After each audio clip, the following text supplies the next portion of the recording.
ஜோதிட ஆர்வ நண்பா வணக்கம்.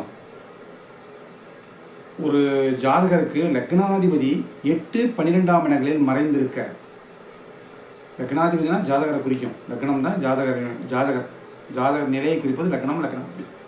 லக்னாதிபதி 8, 12இல் மறைந்திருக்க ஜாதகர் உள்ளூரில் விலை போக மாட்டார்.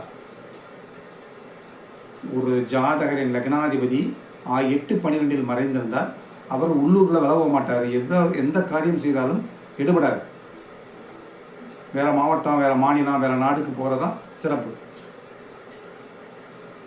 அப்போ தான் அவரால் ஜெயிக்க முடியும். லக்னாதிபதி 8, 12இல் இருந்து சுபர்கள் தொடர்பை பெற்றுவிட்டால் அந்நிய தேசம் வெளிநாடு போய் பெரிய வெற்றியை அடைவார். சுபத்தன்மை பெறாமல் நார்மலாக இருந்தான்னா சிறிய வெற்றியை பெறுவார்.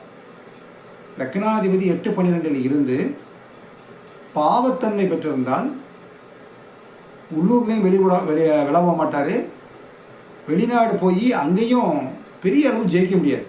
நடுமாறி தான் இருப்பார். ஜெயித்தாலும் திரும்ப தோல்வி தான் அடைவார்.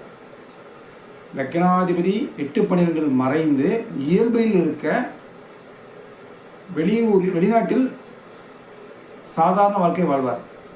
லக்னாதிபதி 8, 12இல் சுபகிரக தொடர்போடு மிக வலுவாக சிறப்பாக இருக்க வெளிநாட்டில் ஜொலித்து கொண்டிருப்பார்.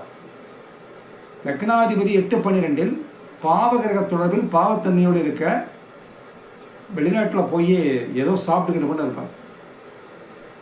லக்னாதிபதி மறைவிடங்கள் இருந்தாலே சொந்த ஊரை விட்டு காலி பண்ணி வேறு ஊருக்கோ அல்லது வெளிநாட்டுக்கோ செல்வதுதான் சிறப்பு.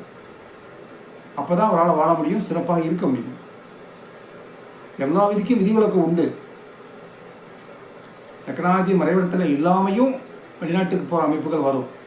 அது சரராசி தசாபுத்திகள் 8, 12 சிறப்பு அடைய வைக்கிற கிரகங்களின் தசாபுத்திகள்னு இருக்குது.